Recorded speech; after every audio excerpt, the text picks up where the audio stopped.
Carlos, muchas gracias por aceptar ser entrevistado. Y nos gustaría que comenzaras con una breve presentación personal, lo que te parezca necesario explicar de tu trayectoria hasta la presentación, hasta que te incorporas al equipo económico de Alfonsín. Una cuestión de vida, digamos. Sí. Bueno. Listo.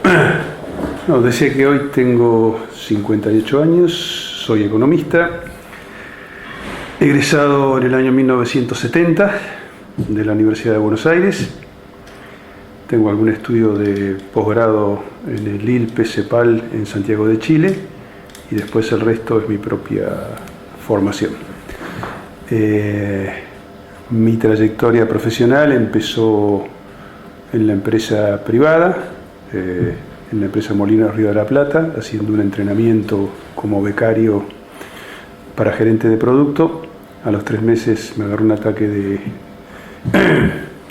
desesperación y furia, y me dieron la opción, me apareció una opción de entrar a trabajar en la Secretaría de Comercio, en la Dirección de Asuntos Comerciales, y como estaba cursando las últimas materias en la facultad en esa época, y cursaba Teoría de Crecimiento Económico con Guido Di Tella, y me había convertido en uno de sus contradictores principales, su ayudante a la salida de una clase me dijo si no quería entrar al CONADE, el viejo Consejo Nacional de Desarrollo. Eso fue en el año 1969, así que sin estar recibido ingresé al CONADE, y esa fue mi verdadera escuela de formación, digamos, económica, o sea, ya donde la teoría la tenía que llevar a la práctica, y ahí aprendí lo que es manejar y entender y discutir de economía. Luego de eso empieza, la época de los años 69-70, empieza el compromiso personal de cada uno. Mi adscripción en aquellos años, aún proveniendo yo de unos años anteriores, digresión. En el año 63-64, cuando tenía 16-17 años, empecé a trabajar en grupos católicos vinculados a Emaús en las villas del Bajo Belgrano. Ahí en principio se hacía tarea de tipo comunitaria, pero mi interés y de otro muchacho más era más de una naturaleza diferente, razón por la cual fuimos expulsados del grupo por cuestiones de tipo ideológico.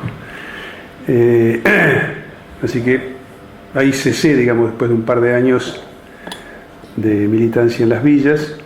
Ahí conocí a mi primera mujer y madre de mi hijo. Me dediqué a la formación personal y a hacer algo de militancia en la facultad, pero la verdad que la militancia en la facultad no me interesaba. De manera tal que me empecé a vincular por afuera de la facultad y en el peronismo. Y dentro del peronismo, en lo que en aquellos años se empezó a llamar la tendencia revolucionaria. Dentro de la tendencia revolucionaria, en las distintas fracciones, más vinculado al peronismo de base y las Fuerzas Armadas peronistas, que luego de sucesivas rupturas y fusiones termináramos todos en Fari y Montonero, son nuestros compañeros. Mi militancia nunca fue armada, no fui ningún combatiente ni nada por el estilo. Sí pertenecía a lo que se llamaba el staff de la inteligencia, de la organización, en asesoramiento en materia de tipo económico o vínculos con los medios académicos locales e internacionales. Y después las tareas típicas de andar contestando preguntas o armar medios o inventar revistas o pantallas de distinta naturaleza. Sobre los años 75-76 empiezan por distintas razones, el padre de él fue una de las primeras víctimas, en el sentido, por suerte, safódico, ¿no? Pero yo tendría que haber caído con su padre, pero a mí me sacaron de ese lugar y me mandaron para otro. Y él terminó en el exilio, yo terminé en el autoexilio en la Argentina. Y bueno, durante la época del proceso viví prácticamente recluido en mi casa. Trabajé un par de años más en el Ministerio de Economía. Paradójicamente trabajé para Martínez de Hoz hasta que renuncié porque lo que era el desarrollismo en ese momento crea una fundación, el FIDE, en cuyo cargo estaba Héctor Valle, y como yo había trabajado con Valle me llama para si quería integrar la fundación. Eso es coincidente con que me iban a echar, porque los servicios de informaciones de la Marina decían que yo tenía contacto con los subversivos que estaban en el exterior, y etcétera, etcétera, etcétera.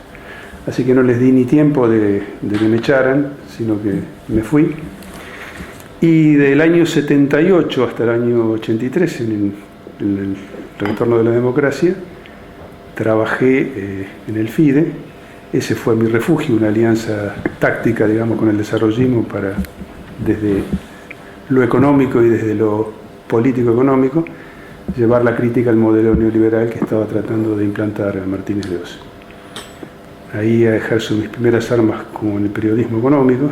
Escribí hasta pudrirme en el Clarín con distintos seudónimos, porque era mejor, dicho así, escribir no con nombre verdadero. Y bueno, cuando llega la democracia,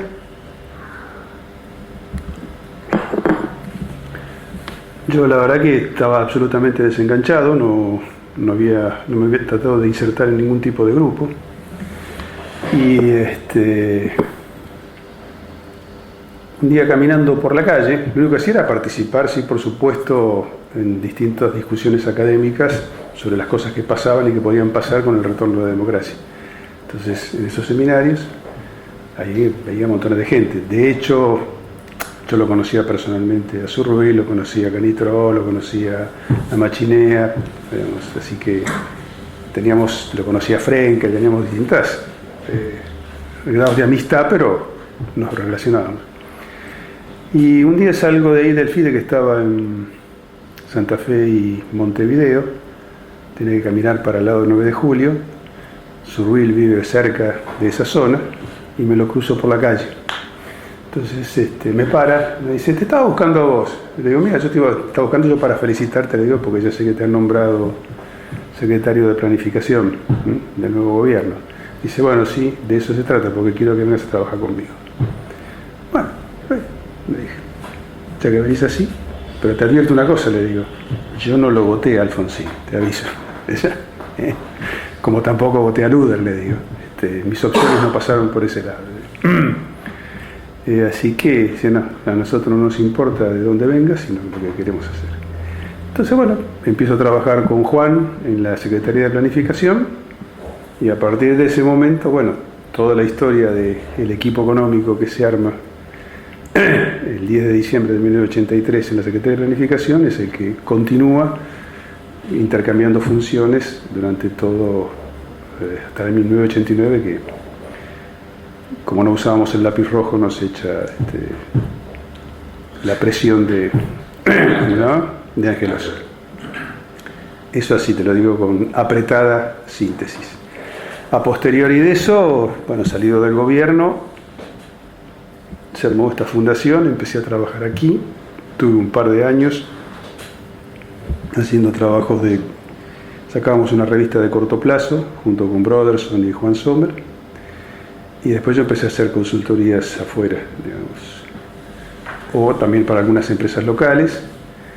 Luego me fui al CEDES unos años, donde seguí viviendo de la misma manera, o sea, a través de vinculaciones con el BID, Banco Mundial o la CEPAL, o consultorías con empresas locales o consultoras locales.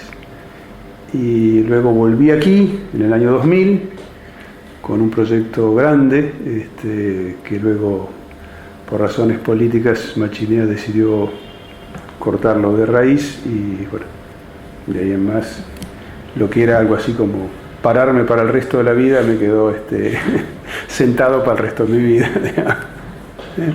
Pero bueno, son avatares. Bueno, gracias. ¿Qué te parece si volvemos al momento de tu incorporación, sí, digamos, ¿no?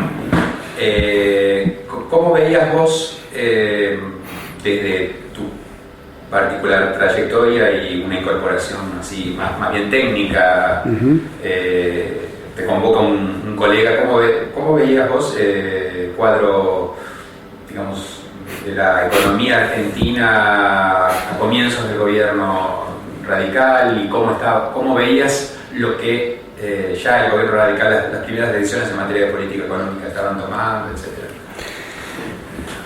Una de las pocas cosas que pensé acerca de esta entrevista de archivo es que en realidad cualquier cosa que uno o que yo pueda decir ahora está muy teñida por todo lo que yo viví y por todo lo que yo aprendí.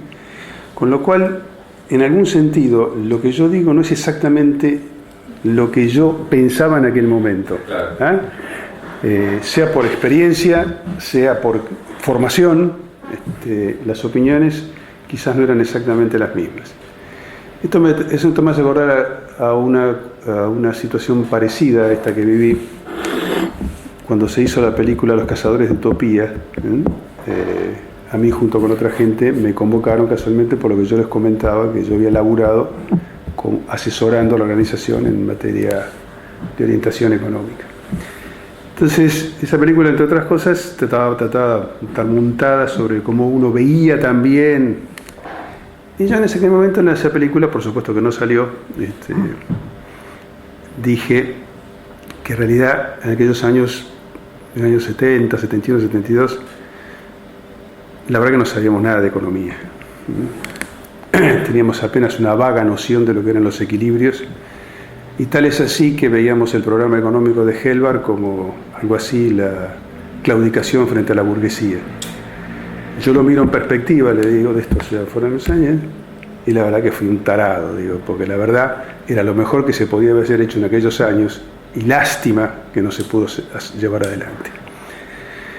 Entonces, digo, es difícil poner en la cabeza de uno, digamos, en este momento son 20 años atrás, 22 años atrás. Digamos, ¿no? Así que quizás voy a tratar de hacer lo más franco posible en ese punto, digo, ¿no? Yo la verdad, ya en los años 83, lo que más tenía en la cabeza era cómo se podía hacer frente al tema de la deuda. El tema inflacionario, como uno había aprendido a convivir de una manera u otra, y todavía no avisoraba lo que luego podía ser una espiralización muy grande de la tasa de inflación y por lo tanto desembocar en una hiper, ese peligro no era visto como una cosa real. El problema era, bueno, cómo se podía hacer para pagar la deuda y al mismo tiempo tener una tasa de inflación relativamente baja dentro de los parámetros que estábamos, aumentar los salarios, redistribuir los ingresos y impulsar el nivel de actividad económica. Entonces, cuando uno decía eso, decía, pero ¿qué hay que ser el mago de Oz para esto? Es todo al mismo tiempo, es imposible. Y esto es lo que Helbar planteaba, Grispun, cuando asumió la conducción económica. Mi mirada en ese punto era algo así como que en economía no es suma cero, es un poco más complicado esto. Por lo tanto, todos esos equilibrios simultáneamente no se iban a poder lograr y habría que sacrificar distintos objetivos. Si queríamos tasa de inflación más baja, lo más probable es que íbamos a tener que sacrificar nivel de actividad y a lo mejor salarios. Pero dado el contexto político en el cual uno asumía, digamos, si bien Alfonsín tenía en ese momento todo el crédito y una gran fuerza política frente a la debacle peronista, de todas maneras el peronismo iba a seguir siendo fuerte porque se iba a refugiar en lo que era su origen, digamos, el sindicalismo, y así fue. O sea, no era tanto el problema del aparato político peronista, sino el problema era el aparato sindical peronista. Entonces, veía que lo que íbamos a tener que administrar era una economía muy compleja, con una situación política relativamente débil, digamos, no débil, a ver, en relación al resto de los partidos políticos o frente a la sociedad, sino frente a los poderes reales, ¿no?, con los que uno tiene que lidiar en la función pública. Todo aquel que crea que cuando llega a una función de gobierno tiene poder es realmente un tarado, ¿no? Solamente lo único que tiene es capacidad de firmar y nada más, ¿no?, y de negociar lo menos, digamos, o lo más favorable a lo que uno piensa o al pensamiento general, digamos, del equipo en el cual está inserto. Pero creer que uno puede imponer, digamos, a una corporación, a una embajada, a una cámara, criterios propios y decir, si ustedes no hacen esto, yo los reviento, olvídate. No existe por el hecho también de que es un Estado que estaba devastado directamente. Entonces no tenías ni resortes ni instrumentos como para poder hacerlo. A eso había que sumarlo que era una economía que estaba funcionando con un tipo de cambio ya bastante alto, lo cual la hacía muy cerrada a los intercambios internacionales, con lo cual te llevaba como manera de tratar de regular la situación doméstica a una política de ingresos que era una permanente discusión con el sector empresario y con el sector sindical. Por lo tanto, digamos, política económica era una conversación diaria, donde uno tiraba grandes líneas de algunas cosas y el resto tenía que ir remando día a día. Esta te digo más o menos, se veía que mientras pudiéramos evitar la hiperinflación y mientras lográbamos que el gobierno durara los 6 años que tenía que durar y hubiera una transmisión pacífica al nuevo presidente, la verdad que no nos importaba mucho cuál era el resultado estricto de la gestión económica. Creíamos, y yo estaba convencido por lo menos, de que la gestión económica era absolutamente tributaria de tratar de consolidar la democracia, o sea, como institución. O sea, que por primera vez en muchos años pudiéramos hacer todas las cosas que teníamos que hacer en economía, por más que nos tildaran de pésimos economistas, de malos académicos, no sé, de chanta, no me importaba, la verdad. A mí lo que me interesaba en ese momento, a diferencia de mi pasado político, donde la democracia no tenía ningún valor, me interesaba, digamos, que mi hijo y mis nietos pudieran vivir en una sociedad en la cual, digamos, las diferencias se pudieran dirimir de manera pacífica. Y para mí, digamos, cualquier cosa que hubiera que hacer, conceder para tratar de que el sistema político operara naturalmente en su forma de representación y renovación, ya me consideraba hecho. Entendí. Digamos, sintetizando, vos estabas dispuesto a hacer, si era necesario, mala economía por razones de buena política. Exactamente. Ahora, vos eras miembro de un equipo que estaba en la Secretaría de Planificación. Una pregunta que me parece importante es, bueno, ¿ese espíritu era el espíritu del equipo? Primero. Segundo, ¿cómo veían ustedes desde la Secretaría de Planificación a la gestión de Greenspan? A ver, esto me obliga a hacer nombres, pero sí, yo creo que claramente en la cabeza de Juan Surruil había un pensamiento similar al mío. El pensamiento de Canitró, creo que también con el matiz de que Adolfo es bastante gorila, entonces todo lo que sea tratar de hundir al peronismo era bienvenido. No era el espíritu mío, además yo venía de militar de ahí, lo cual me costaba mucho, digamos, declarar un enemigo de alguien que había sido mi compañero de ruta. José Luis Machinea, viniendo también del mismo palo, digamos, sin embargo estaba quizás más preocupado por los equilibrios, por la buena economía, digamos, ¿no? Creía que era posible, digamos. Brothers era un tipo más práctico y por lo tanto sabía que tenía que negociar permanentemente, y también creo que estaba influido o imbuido de la necesidad de preservar la democracia. No es que José Luis no le interesara la democracia, digo, pero quizás era de todos nosotros el que más bregaba por los equilibrios técnicos. De hecho, digamos, es algo así como el alma mater del plan austral, en el sentido de que es el que más lo impulsa, digamos, ¿no? Es el que más bregó por tratar de llegar a una situación en la cual se pudiera parar bruscamente la inflación. No es que no nos interesara el resto, digo, ¿no? Pero era el que más argumentaba desde el lado técnico. Mientras que los otros más bien nos dedicábamos a administrar los conflictos día a día, ¿no? Adolfo también, quizás también participaba de ese espíritu con José Luis. Carciofi, que era el subsecretario también de presupuesto, también, digamos, tenía más tenía que lidiar todos los días con un presupuesto que no daba, que siempre había que emitir. Entonces, como yo estaba más de otro lugar, donde para mí mi gestión se medía en relación inversa a lo que era el índice de precio. Cuanto más alto era el índice de precio, peor me iba. Entonces, a mí, yo miraba lo que hacían los demás, eran datos para mí. Bueno, vamos a devaluar tanto, vamos a aumentar la tarifa tanto, vamos a negociar salarios en el sector público por tanto, sumo, reto, multiplico, pondero, digo, claro, con la inflación no baja de esto, ¿qué querés que te diga con esto? Entonces yo mucho más que decirle, paremos la mano, ¿viste? No iba más por ese lado. Y eso respecto de la opinión de la gestión Greenspoon, creíamos que sí, quizás teníamos un poco de soberbia en ese punto. Considerábamos que el equipo de gente que lo rodeaba a Greenspoon, más allá de las buenas intenciones, desde el punto de vista técnico no era tan idóneo como creíamos que éramos nosotros, digamos, ¿no?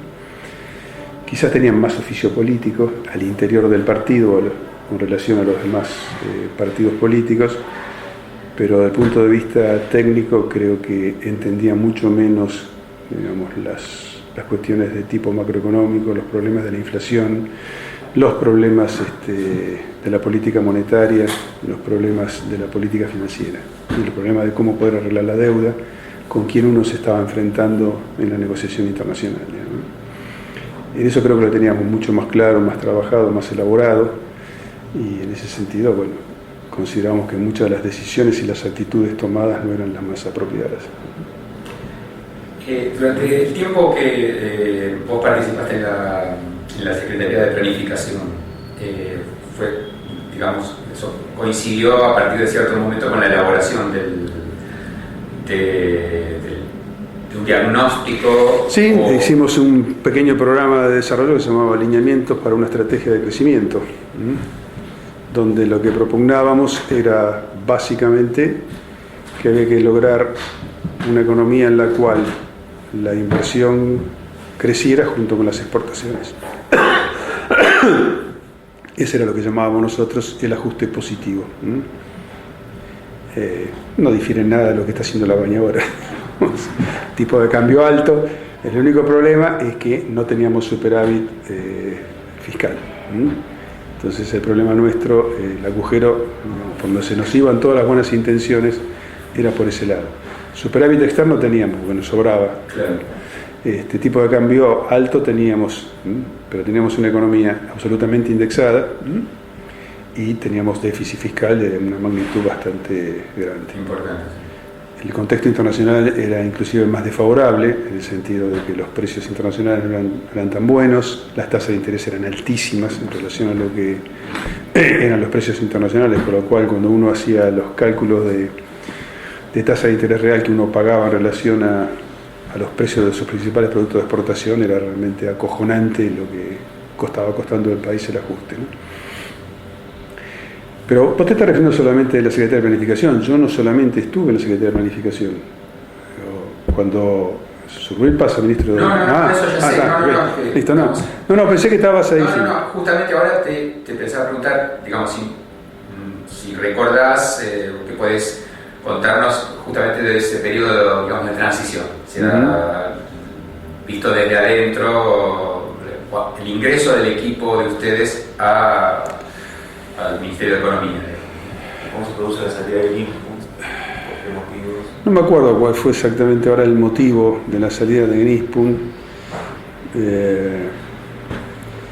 Creo que un par de hechos que estuvieron vinculados con la negociación externa, ciertos desplantes que produjo Greenspoon, más una aceleración muy fuerte de la tasa de inflación, más una acentuación del déficit fiscal. O sea que la política económica que estaba llevando adelante el equipo económico de Grinspoon, en realidad, más que tratar de echar paños tibios sobre una economía que estaba, digamos, una economía muy conflictiva y que tenía que manejar un gobierno que recién se estaba instalando, ¿no? Y tratando de entender los resortes y tratar de entender, poder manejarlos, más que ayudar a la gestión política, estaba entorpeciendo la gestión política. Esto es, estaba fortaleciendo de nuevo a quien había sido derrotado en octubre del año 83. Entonces, ahí hay una tradición, o había una tradición en el Ministerio de Economía, que el Ministerio de Economía está en el 5º piso y en el 8º siempre estaba lo que se llamaba la Secretaría de Planificación o el CONADE o lo que sea. Era el equipo económico de reemplazo. Generalmente se bajaba del 8º al 5º. Y esa tradición se cumplió. Bajamos del 8º al 5º. Además creo que hasta los ministros de Economía casi lo asumían como un hecho. O sea, sabían que el que tenían 3 pisos más arriba era el que estaba en algún sentido monitoreándoles o calentándole la oreja al presidente de la República sobre qué hacían bien o qué hacían mal. No creo que haya sido, digamos, yo acá no puedo dar fe de esto, por lo que lo conozco a Juan Zurbil, la verdad no es su estilo de persona de andar hablando mal de los otros. Ahora, si le piden una opinión técnica, digamos, sobre un punto en particular y tiene que destrozar desde el punto de vista técnico algo, lo va a hacer porque está convencido de eso, pero no creo que personalice nunca en términos de que no, porque Grinspoon de aquí y de allá, no. O sea, esto está mal hecho, si no se debe hacer, etcétera, etcétera. Así que durante todos esos primeros meses o ese año, ¿no? Nosotros, Zurbil lo asumió en febrero del 85, o sea, fue un año entero de Grinspoon, y sí, en algún sentido estábamos en una puja permanente con el Ministerio de Economía. De hecho, también Alfonsín colocaba gente cada vez que Grinspoon iba a una negociación externa del Fondo Monetario, siempre lo acompañaba alguien de la Secretaría de Planificación, o Canitro o Machinera. Nunca Zurbil en ese sentido no se exponía, mandaba a una figura importante del equipo, pero de segunda línea en ese momento. Y bueno, de ahí se empezó, digamos, a gestar dentro de nosotros la idea de que así como se estaba manejando la economía no íbamos a durar mucho y que por lo tanto había que hacer algo que detuviera bruscamente la tasa de inflación. Había que parar, digamos, el mecanismo de indexación que la economía estaba operando. Una pregunta, en ese año 84, donde estaba Grinspoon, hay una serie de intentos de concertación social con los empresarios y con los sindicatos. Mi pregunta es si de la experiencia que tuvieron con esos intentos de concertación fue incorporada en el diagnóstico que después el equipo económico hizo para el diseño del Plan Austral. O sea, ¿qué conclusiones sacaron de esos intentos? Los intentos de concertación, si los hacía el Ministerio de Economía. Nosotros, y decir nosotros, estoy hablando como secretaria de Planificación, recuerdo que participamos marginalmente. El mundo empresario sí nos llamaba, nos invitaba, sobre todo cuando el programa, los lineamientos de crecimiento económico estaban cada vez más avanzados.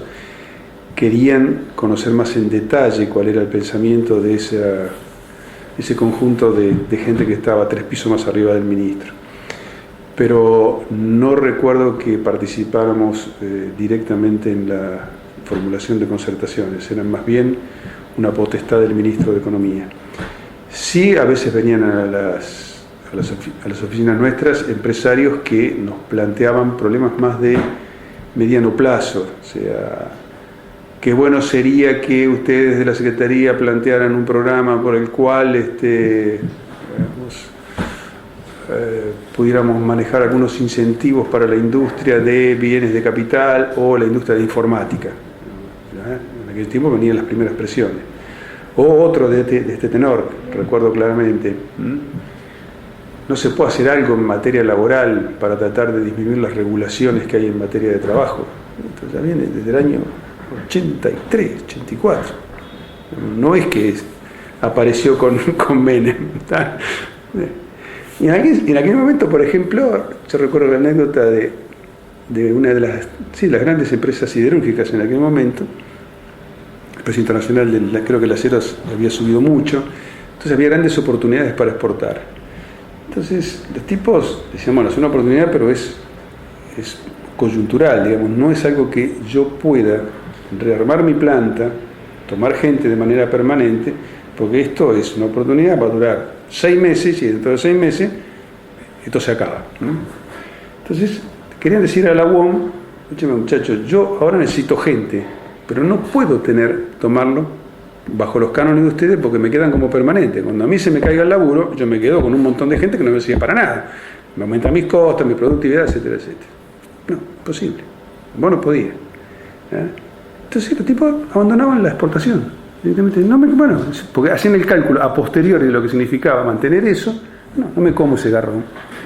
Y ahí fue la primera vez que dije, che, dentro de todas algunas cosas que dicen los empresarios no son tan pelotudas, digo, ¿no? Algún sentido tienen, digo. Claro, de todo y se acabó el asunto. Dice, o me toma para siempre o chao, ¿viste? Bueno, cierta flexibilidad en el mercado, ¿viste? Yo no digo que todo el mundo esté flexible, pero que vos puedas tener la posibilidad de incrementar momentáneamente tu dotación porque tenés un negocio spot, en el mercado spot, ¿viste? Una gran oportunidad. 3 meses tenés que entregar un montón de cosas. Pero 3 meses se te acabó el negocio, ¿y qué hago yo con toda esa gente? Los contrato de otra manera, pero bueno, el laburo. Esas cosas eran imposibles. Todo este tipo de conflictos los íbamos empezando a mamar, digamos, ¿no? Pero concertaciones directas, respondiendo a tu pregunta, yo por lo menos no participé. Sí, por lo menos, digo, lo que participaba eran las discusiones con los empresarios, como en la Secretaría de Planificación yo estaba a cargo de la Dirección de Planificación Sectorial. O sea, era el sector industrial, el agro, los servicios, etcétera, etcétera, la construcción. Entonces ahí empecé a relacionarme mucho con el mundo empresario, para saber qué es lo que pensábamos nosotros sobre la industria y demás. De todas formas, en el equipo de ustedes, expectativas respecto a la importancia que la concertación económico-social pudiera tener no eran demasiado grandes.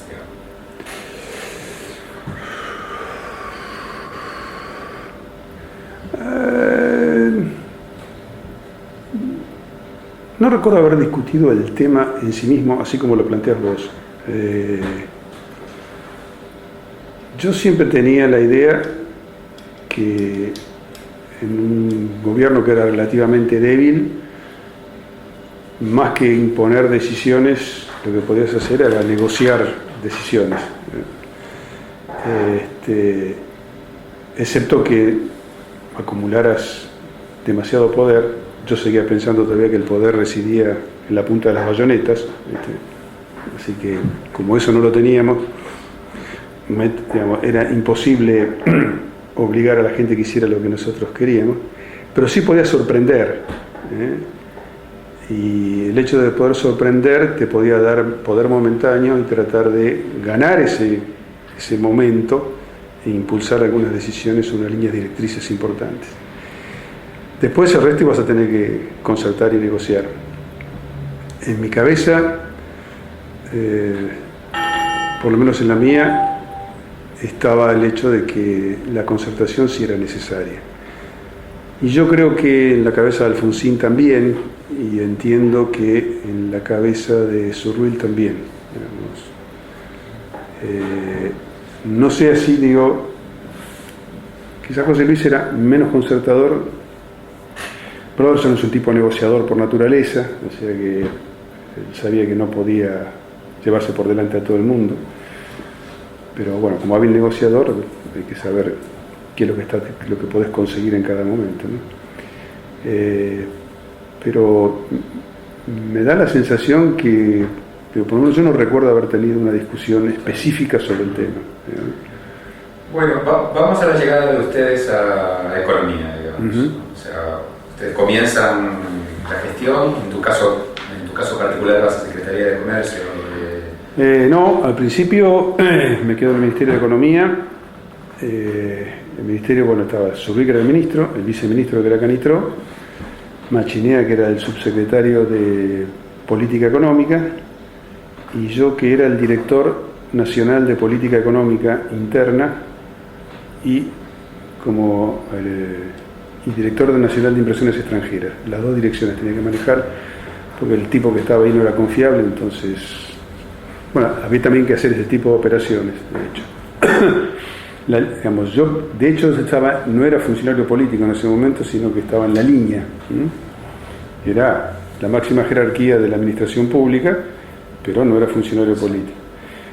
Pero para poder estar en ese lugar había que sacar el que estaba efectivamente nombrado. Como no se lo podía, porque estaba la estabilidad del empleado público, entonces había que generar maniobras del siguiente sentido.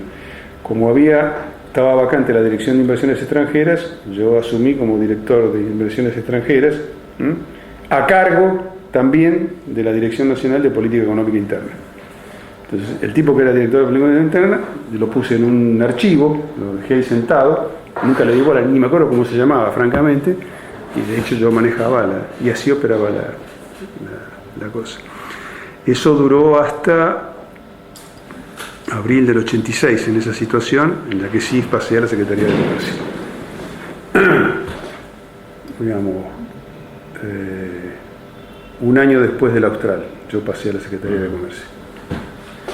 Y la elaboración del plan Austral, de alguna manera, recoge la experiencia de elaboración de la Secretaría de Planificación. Se operaba en dos canales separados. En realidad, el trabajo de la Secretaría de Planificación básicamente fue armar un programa de mediano plazo, donde el centro del crecimiento estuviera situado en el estímulo y la promoción de las exportaciones y de las exportaciones, en detrimento, digamos, como variable central o motor de crecimiento del consumo. No es que el consumo no creciera, sino que creciera a un ritmo mucho menor y que creciera mucho más la inversión y mucho más las exportaciones. Es una economía más abierta y más tecnificada. Pero también discutíamos las cosas de corto plazo. Y por aquellos tiempos estábamos leyendo, todos los temas, digamos, de inflación y de cómo parar las inflaciones que estaban espiralizándose con contratos absolutamente indexados en toda la economía. Y ahí empiezan las experiencias de los brasileños, Israel y demás, que uno empieza a leer profusamente. Algunos de nosotros todavía no leíamos bien inglés, por lo tanto teníamos que apelar a traducciones ad hoc, otros que nos ayudaban a leer, y así nos fuimos enterando y empezamos a discutir sobre la base de esas alternativas. Teníamos claro que había que provocar un frenazo en la tasa de inflación, y el tema era que, tal cual como funcionaba la economía argentina en ese momento, con una indexación, como le dicen ahora, forward looking, o sea, mirando hacia adelante, vos tenías cargado en la tasa de interés del mes, ya el mes siguiente, o algo más del mes de los próximos 45 días, si frenaba la economía, qué es cómo teníamos que reajustar todos los contratos. Y esta fue la mayor parte de la discusión técnica, o sea, cómo arreglábamos los contratos entre privados y cómo arreglábamos los contratos entre el sector público y sector privado, sobre todo los contratos de índole financiera o los de índole económica entre el sector público y sus proveedores. Hay que tener en cuenta, por ejemplo, que la obra pública estaba ejecutada siempre todo por sector privado, y el mecanismo habitual era la indexación por mayores costos. Había una larga legislación sobre esto, donde cuando uno faraba eso, si no arreglaba toda esta legislación, directamente te comían directamente los pocos recursos que tenías. Y después tenías el problema inflacionario metido dentro del presupuesto. Esto es el tema de los recursos y el tema de los gastos, ¿no? Si los salarios estaban indexados o no estaban indexados, etc. si los impuestos estaban indexados o no estaban indexados, vos tenías que indexar las bases imponibles para de esa manera no perder recursos en términos reales. Bueno, ahora si vos frenabas todo, ¿qué hacías? ¿Cómo arreglabas toda esta cosa? Y bueno, y a eso lo que recuerdo que yo por lo menos participé más fue en la discusión de cómo tratar de generar algún mecanismo de desagio, ¿no? Para que, digamos, este parate de la inflación que pensábamos que podíamos lograr no implicara una enorme traslación de ingresos entre sectores deudores y acreedores de la economía, ¿no? El cruzado brasileño es un poco posterior al sí, austral, pero en esa época, digamos, los así llamados economistas del cruzado, digamos, tipo Persuadida, la RCD, tenían un intercambio fluido con ustedes en la época de elaboración de los diagnósticos. Yo en lo personal no los conocí después, en realidad. Creo que Roberto sí los conocía, Roberto Frenkel. Creo que Machinea conocía algunos. Me parece que eran ellos dos los que más conocían a ellos y los que más intercambio tenían. Y creo que el aporte de los papers y de sus trabajos vino por el lado de ambos, ¿no? En el caso de Machinea, creo que algún conocimiento que tuvo él cuando estaba haciendo su tesis en Estados Unidos, de que luego fue presidente del Banco Central de Israel, algo vinculado con eso. Sí, parece que él tenía algún enganche pero no estoy seguro de eso, pero me parece que lo tenía. Y bueno, entonces, dos cosas. Por un lado, si podés hacernos un panorama más detallado de los aspectos vinculados directamente a tu propia gestión, digamos, ¿no? dentro del marco de la gestión del austral. Esa sería la... No te entiendo mucho. No. Digamos, dentro de lo que es la gestión del Ministerio de Economía, nos gustaría que nos hicieras un panorama, digamos, más detallado de tu propia experiencia, de tu gestión. No, tiene dos partes y media. Una como director de política económica, otra como subsecretario de precios y otra como secretario de comercio. Digo 2,5 porque la de secretario de comercio fue poco tiempo. En realidad yo era un director de política económica interna sui generis. Si bien no tenía rango de subsecretario, en los hechos operaba como subsecretario. Tal es así que la gente que estaba a mi cargo, que era gente de la casa, como se dice en la jerga, no podía entender que los secretarios de Agricultura, de Industria, venían a mi despacho a discutir las resoluciones. Yo que era un director nacional del ministerio. Y si yo no le daba mi visto bueno a Machinea y Machinea se lo pasaba a Zurbuil, las resoluciones que yo propugnaba no pasaban. O sea, yo decía, no entiendo, no me gusta, no estoy de acuerdo, esto tiene que hacerse de otra manera. O sea, discusiones de retenciones con RECA, con los secretarios de Industria previos a la baña, aunque también con Roberto también me peleé bastante por algunas resoluciones, las resoluciones de comercio exterior con la Secretaría de Hacienda. El director de política económica en el Ministerio de Economía, no sé cómo será ahora, tiene un enorme poder administrativo. Digo poder administrativo en el sentido de que por él pasan todas las resoluciones que firma el ministro de Economía, menos las de financiamiento externo, que esas pasan por la Dirección de Financiamiento Externo. Pero, por ejemplo, si vos tenés que bajar un derecho de importación, eso lo analiza la Dirección Nacional de Industria, si es un producto industrial, y viene con un informe previo de la Dirección de Análisis Fiscal de la Secretaría de Hacienda, pero el último filtro, previo al ministro, es el director de política económica. Entonces, en los hechos, por la ubicación que yo tenía y por la confianza que Zurbuil me tenía, yo me convertía en un tipo que era como un frontón en el cual se rebotaban las demandas de muchos, ¿no? inclusive de gobernadores, digo, porque también los gobernadores empezaban a llamarme, entre otros uno que después fue presidente de la República 10 años y medio. Y yo, con una visión estratégica notable, no lo atendía. ¿Ah? Se lo tiene, se va a cagar. Hasta que un día Sofrí me llamó y me dijo: escúchame una cosa, ya sé que no te gusta Menem, pero no te lo olvides, es el gobernador de una provincia, así que haceme el favor de atenderlo. Quería un beneficio especial, una promoción como siempre, que estaba... pero te digo, yo me daba esos lujos, te das cuenta, de no atender a un gobernador, no importaba la Argentina. Pero sabía que era solamente un poder delegado del ministro, no es que yo lo tuviera por otra cosa, y era por la función que yo cumplía. Así que durante mi estada en el Ministerio de Economía, como director de Política Económica y como director de Inversiones Extranjeras, ahí participaba, uno, en la administración diaria de los problemas económicos, otra, cuando teníamos tiempo, nos sentábamos al final del día, cuando terminamos de firmar los expedientes y meter los ganchos y demás, a discutir qué hacíamos para parar la inflación, esto antes del austral, digamos, ¿no?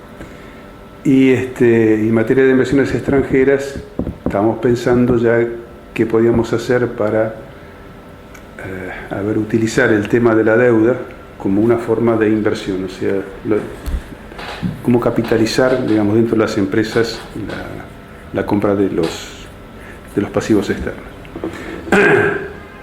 Así, una de las primeras operaciones que se hacen es la venta de un banco, el Banco Irving Austral, que no se hizo bajo ese programa, pero fue como, digamos, el ensayo prototípico de esto, un banco que pertenecía a la familia Masú, donde tenía una gran parte del capital Masú, que estaba muy interesado en venderlo para colocarlo en sus plantas papeleras. Entonces, bueno, ahí se hizo una negociación, etc. Uno trabajaba a destajo, de lunes a sábados a la tarde inclusive. El único día que tenía de descanso era generalmente el domingo. Los sábados eran días de reunión plenaria del equipo.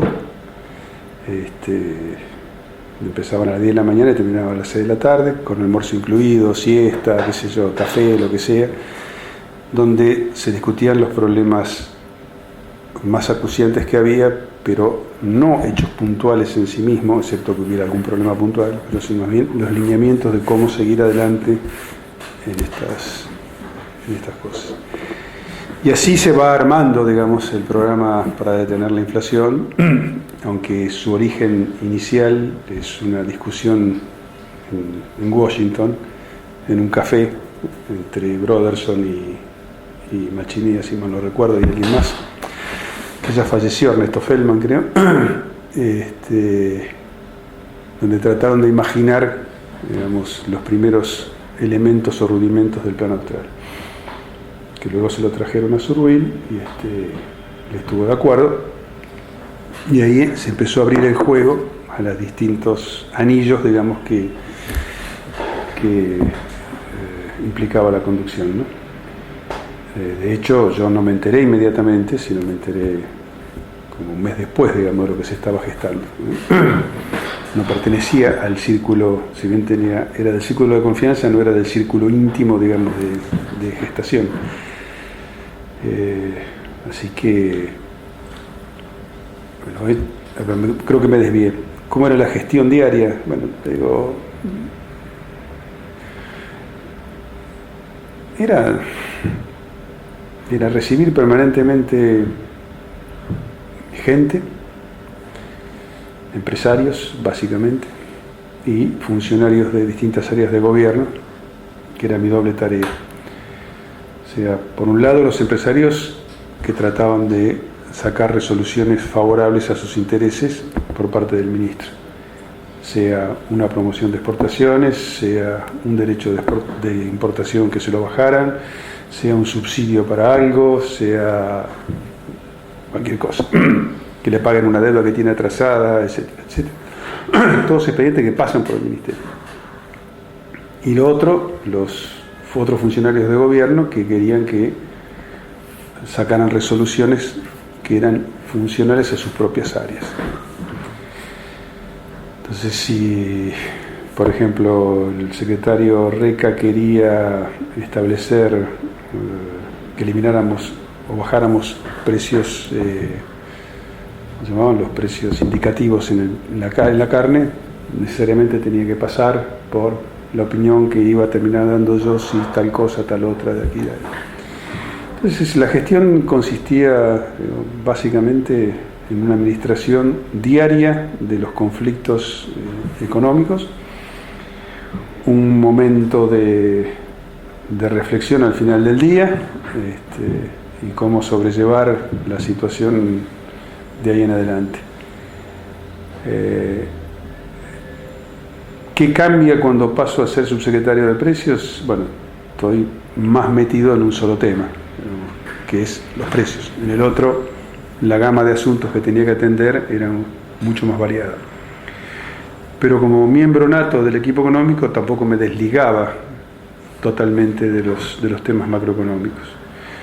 En los hechos, Surruil operaba como realmente un muy buen conductor de equipo, y bueno, siempre recababa la opinión de la gente que para él era leal, honesta y capaz, digamos, ¿no? Y excepto que me quieras preguntar algo puntual, te digo, no recuerdo más que la carga esta de laburar. Sí. Digamos, llegás a las 10 de la mañana, te vas a las 10 de la noche. Respecto a la gestación del Plan Austral. No tenía canas cuando llegué, y cuando salí 5 años después tenía canas. ¿Ah? Fumaba un paquete de cigarrillos por día y terminé fumando 5. Bueno, menos mal que te salvó la vida, digamos. Ahora hace 10 años que no fumo, pero... Respecto a la gestación del Plan Austral, hay dos versiones, digamos, canónicas respecto a un punto determinado, que es, una de ellas sostiene que fue elaborado al abrigo de los intereses de los grupos sociales, de los poderes fácticos, el sigilo y blindaje tecnocrático. Y otra versión, es bastante diferente a esta, sostiene que no es así, sino que en realidad, por lo menos, Surruil negoció ciertos aspectos fundamentales con algunos de los poderes fácticos, digamos, grupos de capitales de industria, grandes contratistas, los poderes económicos más concentrados. ¿Vos, por cuál de estas dos te inclinarías? Yo por la primera. Por la primera. ¿Qué mencionas? En realidad,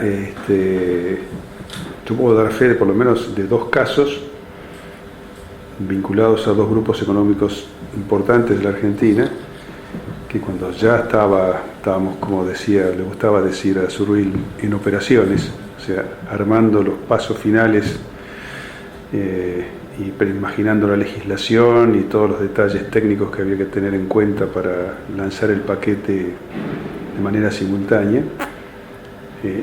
En algún lado alguien filtró algo. Como yo ya venía con algunas relaciones del mundo empresario por la Secretaría de Planificación, más mi gestión como director de política económica, me acuerdo que vinieron a verme para tratar de sonsacarme cosas. Era evidente que alguien había hablado de congelamiento en algún lado, ¿no? La versión nuestra ocurrió que una semana antes había que decírselo a las autoridades del Banco Central, y el Banco Central no eran realmente nuestros amigos, solamente del todo el directorio teníamos dos personas. Una era Ernesto Feldman, que falleció, y Ricardo Mazzorín, que estaba ahí como director. Y bueno, cuando se le informa de que íbamos a hacer este plan de shock, aparentemente hay una persona que sale a decirlo, se filtra en los medios empresarios, Ámbito Financiero lo publica 2-3 días antes de su lanzamiento, lo cual nos obliga a nosotros a adelantar el lanzamiento. pero digo, de lo que yo diría el núcleo íntimo, digamos, del equipo económico: el ministro Zurril, Canitro, Machinilla, Broderson,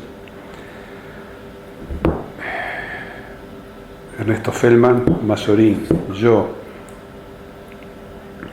y a ver quién más, Roberto Frenkel, Daniel Heyman, digamos, que nos ayudaba desde el lado técnico con muchas de estas cuestiones matemáticas vinculadas a la desindexación y demás, más toda su opinión macro de cómo podía salir este experimento. Creo que no nos sacaban una palabra de lo que estábamos haciendo ni nada por el estilo. O sea que la filtración, por lo menos de este lugar, no vino. Muy bien. ¿Y cómo antes, una vez que ya están ustedes en el Ministerio de Economía, pero antes del lanzamiento del Austral y después del lanzamiento del Austral? Mira, te doy un detalle como para que veas. Sí. Me acuerdo que cuando discutíamos el nivel de tipo de cambio que teníamos que salir, bueno, a ver, 0,801, me acuerdo que salimos con ese número. O sea, un dólar valía 0,801 centavos de Australia. Y yo me acuerdo que por mi experiencia de director de política económica, en las anteriores devaluaciones que habían hecho, se habían comido unos garrones y unos juicios enormes de indemnización porque no habían hecho bien las resoluciones sobre modificaciones de retenciones. Entonces dije, esta vez no nos van a cagar.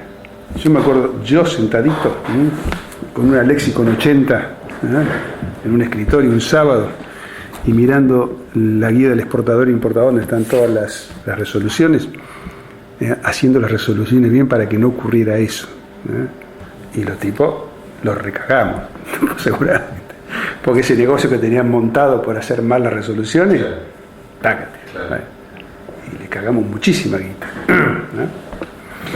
Así que yo la versión esa de que, digamos, como ministro de Economía se haya encontrado con gente, le diga, pero ministro, escúcheme, ¿qué será con la inflación andante? ¿Ya vamos a hacer? Etcétera, etcétera.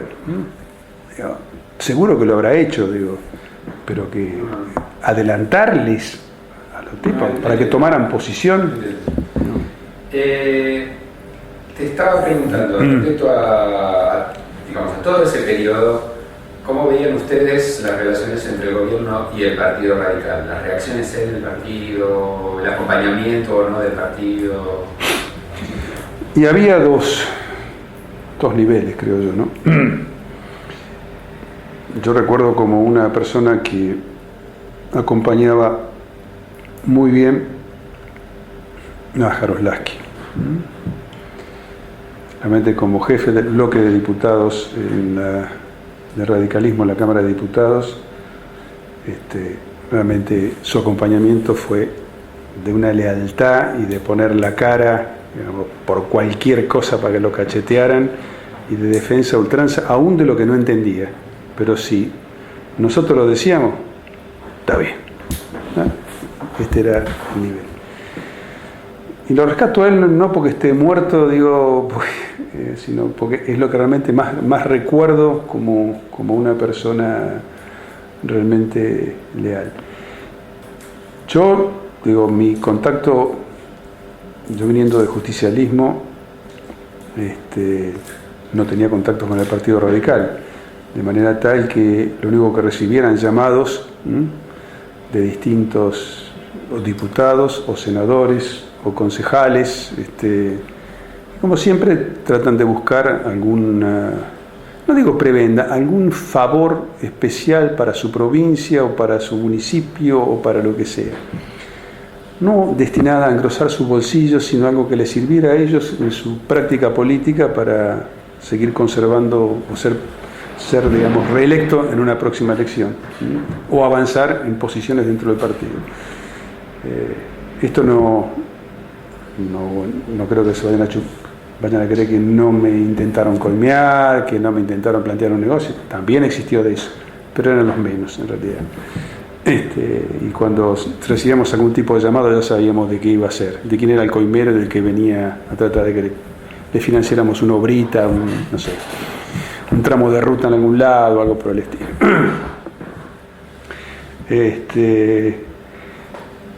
Las relaciones en realidad las marcaba básicamente Alfonsín con el partido. Y el resto de nosotros en algún punto seguíamos las directivas que Alfonsín transmitía a través de su reel.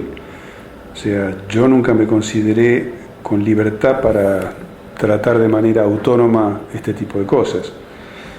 En ese sentido siempre, aún digamos, por mi propia militancia anterior, el sentido de cuerpo me funcionaba, razón por la cual yo no tomaba decisiones autónomas en algún sentido. Después de que me levantaron en peso porque no lo atendía Menem, dije, bueno, de aquí en más, si tengo algún problema con algún miembro del Partido Radical, antes de hacer una cagada pregunto. Entonces, y supongo que el resto de la gente más o menos haría lo mismo. Pero no me, digamos, no me apretaban demasiado. En realidad, también es cierto, y una otra cosa, también la expresión también venía del lado de los diputados peronistas o de los diputados de otros partidos, ¿sí?